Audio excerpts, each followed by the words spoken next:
রাস্তা তোমার যা আছে, হ্যাঁ, লম্বা কত আছে? 690, চওড়া 3 মিটার 10 ফিট, চওড়া 10 ফিট, হ্যাঁ, চওড়া 10 ফিট, 690 লম্বা।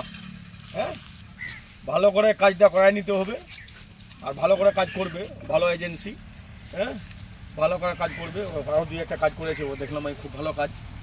হ্যাঁ, আর আমাদের এখানে প্রধান সাহেব আছে এখানে, ওনাকেও বলবো, আপনিও বলবেন কে লোকজনকে কে রাস্তায় হেল্প করবে লোককে। আমাদের কাউসার আছে এখানে, উপপ্রধান আছে এখানকার, বুথির মেম্বার, আমাদের লদনের মেম্বার, সবাই আছে এখানে। আর ওই খজাইশুর গ্রামের মেম্বারও আছে এখানে আমাদের। হ্যাঁ, সবাইকে মিলে একটা কথা বলবো, রাস্তাটা যেন ভালো হয়, আর রাস্তায় যেন বাধা না পড়ে, রাস্তায় স্পিডে কাজ করবে। বাধা পড়লে কিন্তু আটকে যাবে, এজেন্সি কাজ করতে আসবে না। সামনে ইলেকশন আছে, যদি না হয় তাহলে রাস্তা গেল আবার। তো সেই জন্য আপনাদের কাছে অনুরোধ, কেন সামনে মাসের 10 তারিখের অবধি ইলেকশন ডিক্লেয়ার করে দিবে। তো সেই জন্য আপনাদের কাছে অনুরোধ, রাস্তা যেন স্পিডে কাজ করবে ওরা। কালকে বললাম মিস্ত্রিকে নিয়ে দেখাবে, ও দেখায় কোথায় কী লাগবে, মাটি লাগবে না, কোথায় কী লাগবে, ওরা খুঁটি গেড়ে দেবে। গাড়ি দেওয়ার পরে রাস্তাটা ভালো করে কাজ শুরু করবে। মনে হয় কাল থেকে মালও ফেলবে ওরা, কাল থেকে মালও ফেলবে, বজরি গিটি সব ফেলে দেবে কাল থেকে, কেন স্পিডে টানে দিবে, কেন ইলেকশন ডিক্লেয়ার হয়ে গেলে কাজ করতে পারবে না।